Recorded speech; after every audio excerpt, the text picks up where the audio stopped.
मौलाना महमूद साहब को अल्लाह दिन दुगनी रात चुगनी तरक्की दान करें।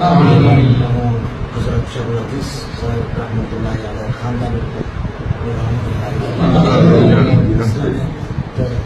खिदमत अंजाम देते पाया तक देश के दुश्मनদের সন্ত্রাসী কর্মকাণ্ড